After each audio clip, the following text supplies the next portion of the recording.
We are live with our next edition of the Multifamily Investor Nation Summit Speaker Intro Series.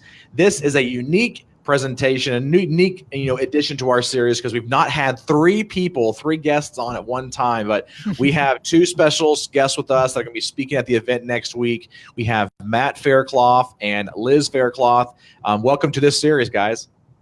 Thank you, Dan. Hey. It's such an honor to be here. Well, happy to be here. Yeah, well, I want to have you guys kind of individually, share a little bit about your background and some of the reasons why you like multifamily investing, and then we'll kind of go into some of the topic that you're going to be talking about as well. So I'll go ahead and have Matt, you get us started and kind of share with us a little bit about you and your background first. Great. So forgive me for being on the road. I'm living the life of a full-time investor. I'm in the car driving, being driven with one of my partners to one of our properties in Virginia and then another one in North Carolina. So I'm active in the space, heading out to check out some of our multifamily assets. But my background is my background is in engineering. Of all things, I've met several real estate investors that have a background in engineering because I think there's a certain mentality that it takes. Sometimes the engineer mentality sometimes works in this business. I guess the analytical side of it. Like many other investors, read Rich Dad Poor Dad thanks to Liz while we were dating. She gave me a copy of it and started investing while we were still dating. And then eventually got married. Liz and I got married, and I quit my day job as a traveling sales rep and started investing full time. Fast forward to now, where we're doing multifamily deals on this side of the Mississippi and in Kentucky and North Carolina, Virginia, Pennsylvania, New Jersey, and we're very grateful for what we've grown into, mostly through raising money through investors that want to be active in the real estate space without doing the day-to-day doing that it takes and having to drive to assets and that want to just have their money working for them. So we've been able to really build our brand largely through those types of investors.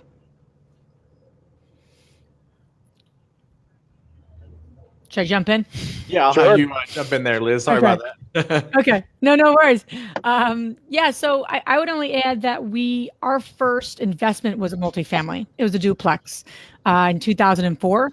And then we've, kind of learned the ropes from there. And, we still invest in small multis, and we're getting into, and we have a couple assets Matt just mentioned that are, more apartment building assets. So, but we still love the small multis and we, the large multis. They're different, and they're different advantages to both of them. But we actually are active in both, where we actually, one of our big focuses for this year is actually just to grow our small multi-portfolio in addition to finding larger stuff. So there's value to both. So we got started there many moons ago, and we continue to invest there. And I would say the assets that we've always had challenges with, or, the ones that we've had to really kind of figure out, have always been the ones that haven't been multifamily. So we really, multifamily is more near and dear to our hearts because we've, I think that's probably one of our big focuses and have done that well over the years. Well, and I think that, one of the unique things about you guys speaking at the event is that you guys work on this business together. Your husband and wife, and you work together, and you guys do, but you also have your hands in different things that helps to feed the business with more investors. And so I think that's very unique. And that's one of the reasons why I really am looking forward to hearing your session that you guys are going to be doing together. And so why don't you go, one of you kind of take the lead and kind of explain a little bit about, what's the topic that you're going to be speaking on? We're going to be talking about investing with your spouse. Yeah, you could do it. Yeah, but I don't know why. I broke the rule. I broke the rule of investing with your spouse. I didn't let my spouse go first. So That's right. Yeah, we got a lot of rules. I apologize. We got to work on it. Yeah, violate. That's what you shouldn't do. Go ahead, Liz. So the topic is going to be about investing with your spouse, partnering with your spouse, and working with your spouse. And I think we're going to also cover how to enroll your spouse, because there's a lot of people out there that just want to get involved in the business or in the business, but they really need their partner's kind of support. So really people are involved in this business, whether they're just supporting, whether in the day-to-day throes of it. So, I think it's a topic that really kind of hits everyone. And it's a really big one because a lot of people don't get married to invest together, right? That's not why Matt and I got married. I mean, we had shared the similar values, but we didn't like have this big portfolio and then decide to get married. It was more the other way around. So yeah, we're going to cover a lot of like, the how-tos. So people during this session are going to really walk away with like things to do, things not to do.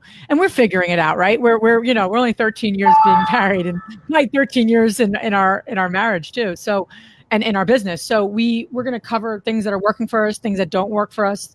We've worked full-time together. We've worked part-time. And then I've stepped away from the business because we had some big challenges and like really coming to Jesus meetings where we're like, our marriage isn't going to survive if this keeps going the way it is. So we've kind of lived all the different paths. And I think we're in a good spot most days that we're working together. Most days, I'll say, because some days, want to wring his neck. But well, I mean, we don't want to paint too much of a glory picture, right? I mean, there's going to be some ups and downs. No, sure, no, and we want to talk about that because it isn't all roses and sunshine. Nothing is. Not investing in multifamily, let alone working with your spouse or investing with your spouse. So we want to give those real life kind of what really happens and then how to manage it and how to work through it. Nick, that's really well said, Liz. I would just underscore a few things that you said that just this business can either absolutely strengthen or absolutely ruin your marriage. And I think that we're just not this business in real estate. I mean, like working with your spouse because working with your spouse can be about leveraging strengths. It can be about, hey, I'm great at this and you're great at that. And I'm going to allow you to do what you're great at and you're going to allow me to do what I'm great at. And that's going to make us even stronger because we're going to just watch each other's back. And that's what Liz and I do now. In the past, we didn't do that. We were both all up in each other's stuff and, trying to control what the other person was doing and everything like that. And that's a way that being in business together can definitely hinder a marriage in that. And there's a certain level of honesty, a certain level of communication you have to reach, which Liz and I got to, and now we're successful because of that level of honesty and communication we have with each other.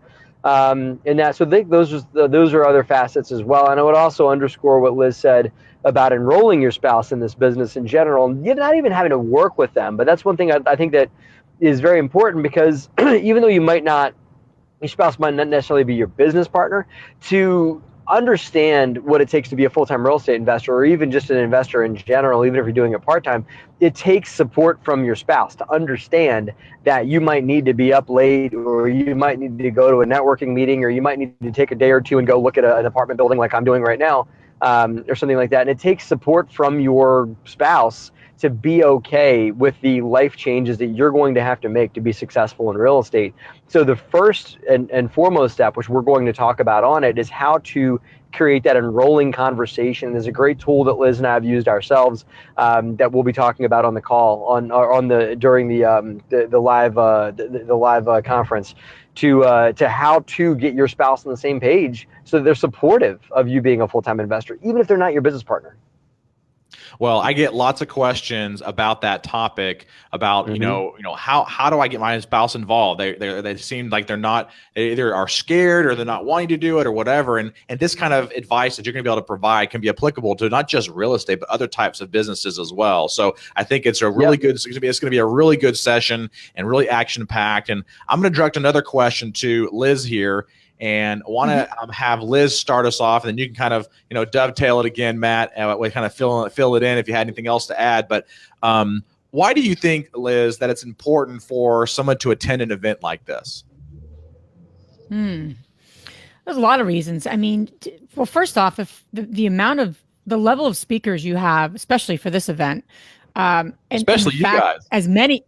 Well, but there's so many. I mean, and I think it's really unique because you're doing it in a virtual sense. You've been able to get so many people to be speakers and to participate. So I just think that's phenomenal. And I think that where do people get that? Where can they go to something that has that many kind of thought leaders and people that are experts in their area that are in the business? I think that was one huge reason.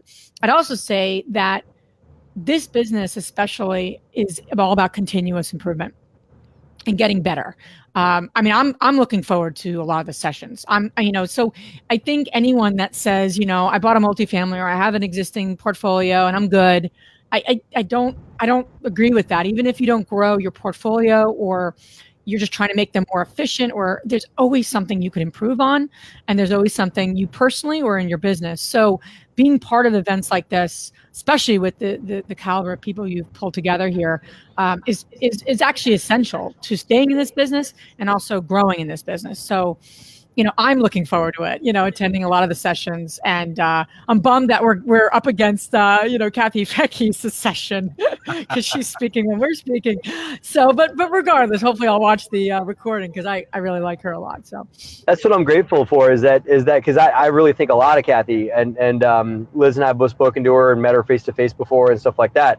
And so what I'm grateful for is that that the audience can watch, that they don't have to pick between Matt and Liz and Kathy Fettke. They can watch Kathy Fettke live or hopefully watch Matt and Liz live, and then watch the recording of the other one, or vice versa. So they don't have to miss anything from this live conference. There's the option to watch these recordings, so they can watch it again and again, take notes, revisit the recordings, and revisit this conversation again and again to continue to apply it throughout their business. And the conference can extend way beyond the weekend. In that, which is why I think it's just great what you're putting together, and it enables people like Liz and I to contribute to you and contribute to those across the nation or internationally that want to play a part in this thing without Liz and I having to get on an airplane. Because as busy as Liz and I are, we're two young little kids running around. It enables us to be a part of this, to be a contributor to this without major travel expense. And that's why I love this concept you came up with, Dan, of a virtual conference. I'm really excited to play a part in it just for that, because I think that it's groundbreaking what you're putting together. Well, I really do appreciate you guys and coming and speaking and being open to be able to do that, and also helping to promote the event too. It's very helpful, and I'm looking forward to hearing your session, like I said earlier. And you guys actually have a promo code that your listeners can use to get $100 off the ticket, correct? Yes, we do. I don't know off the top of my head. I'm sure you remember it. Yes, it's your last name, Faircloth. Well, there you go. I think we can hold. I think we can remember that. So the coupon promo code Faircloth, guys, 10% off. It is 10%. No, it's $100 off your ticket. Yep. That's phenomenal. We're gonna do. It's really gracious of you to offer that. So thank you. Yeah. Yeah, and if you're watching this at a later date, we've added this to our YouTube page with our kind of community. So we'll be doing more promoting of this event. Mm-hmm. Awesome. Well, guys, I really appreciate you taking some time out of your schedule to be here with us today. My lights went off for some reason again. There we go. We appreciate you being here with us.